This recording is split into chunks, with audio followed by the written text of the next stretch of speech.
Israel पर Gaza से Hamas आतंकी संगठन के हमले के बाद स्थितियां काफ़ी ख़राब हो गई हैं। इजराइल ताबड़तोड़ जवाबी हमले कर रहा है। इस पूरे संकट में अब एक बार फिर ये देखना ज़रूरी है कि कौन सा देश किस ओर खड़ा है, कौन इजराइल के साथ है, कौन इस मामले में गाज़ा पट्टी में जो हमास आतंकी हैं उनका साथ दे रहा है और कौन से देश हैं जो इस पूरे मामले में तटस्थ हैं। इस पर डालते हैं एक नज़र ग्राफिक्स के ज़रिए।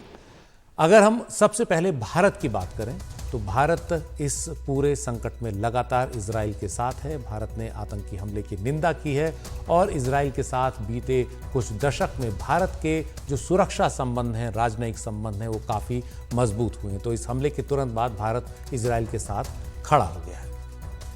इसके बाद अमेरिका भी इजराइल का बहुत पुराना साथी है। इस हमले में अमेरिका ने पूरी तरह इजराइल के साथ खड़े होने की बात कही है। इसके बाद अगला देश अगर आप देखें ब्रिटेन ने भी इजराइल के साथ खड़े होने की बात की है। पुराना इजराइल का साथी है ब्रिटेन। फ्रांस भी इजराइल के साथ खड़ा है। इसके अलावा यूरोपियन यूनियन के सारे देश EU जो है वो भी इजराइल के साथ इस हमले में खड़े हैं, जिस तरह से हमास के आतंकियों ने इजराइल पर कल हमला किया।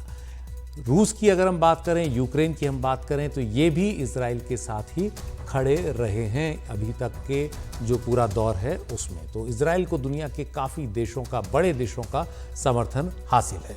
अगर हम ये देखें कि इजराइल के खिलाफ कौन है और हमास आतंकियों के साथ कौन कौन से देश खड़े हैं तो उन पर एक नज़र डालेंगे। सबसे पहले ईरान हमास के आतंकियों के साथ खड़ा है, शुरू से रहा है। ईरान से हमास के आतंकियों को वित्तीय मदद, सैनिक मदद सब मिलती रही है और इस वजह से हमास इतना मजबूती से गाज़ा पट्टी में टिका हुआ है। अगला देश सीरिया, उसका भी हमास के आतंकियों को समर्थन है गाज़ा पट्टी में। यमन, उसका समर्थन है। ये सब इजराइल के आसपास के देश हैं। पाकिस्तान भी इस पूरी लड़ाई में हमास के आतंकियों के साथ है।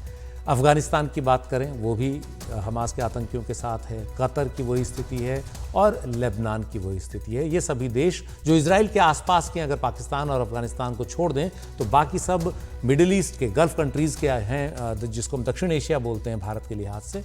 तो ये सभी देश इजराइल के खिलाफ हैं और यही इजराइल की हमेशा से एक बहुत बड़ी चुनौती रही है। कई देश हैं जो इस पूरे मामले में अभी तटस्थ लग रहे हैं, जिनकी भूमिका बहुत महत्वपूर्ण है। इनमें एक बड़ा देश सऊदी अरब है जो इस पूरे मामले में अभी तटस्थ है। दोनों तरफ जो है उसकी निगाह है। पिछले कुछ समय में इजराइल के साथ उसके संबंध काफ़ी बेहतर होते दिख रहे थे और अब्राहम अकॉर्ड साइन हुआ था दोनों देशों के बीच अमेरिका की मध्यस्थता से और लग रहा था कि ये एक बेहतरी की तरफ जाएगा। लेकिन अब देखना है कि इस हमले के बाद और ताज़ा युद्ध के बाद सऊदी अरब और इजराइल के रिश्ते किस दिशा में जाते हैं। मोरक्को, वो भी तटस्थ है इस पूरी लड़ाई को, वो भी अब देख रहा है। और अब ये सभी देशों के लिए एक राजनयिक चुनौती है नई कि वो क्या तय करें। संयुक्त अरब अमीरात, ये भी खाड़ी देश है, एक बहुत महत्वपूर्ण खाड़ी देश है और ख़ास तौर पर पिछले दिनों जो India middle east Europe corridor बना था, भारत, खाड़ी के देश और यूरोप तक का जो कॉरिडोर बनने की बात हुई थी, उसमें सऊदी अरब और संयुक्त अरब अमीरात और इजराइल, इनकी बड़ी भूमिका होने वाली थी। अब देखना है कि उस प्रोजेक्ट पर भी क्या असर पड़ेगा। मिस्र, ये भी तटस्थ है इस समय। और चीन, दुनिया का सबसे बड़ा देश आबादी के लिहाज से, अब तो भारत हो गया लेकिन दूसरे नंबर पर सबसे ताकतवर देश, इस पर भी निगाह है कि ये किस तरफ खड़ा होता है। फिलहाल ये तटस्थ दिख रहा है।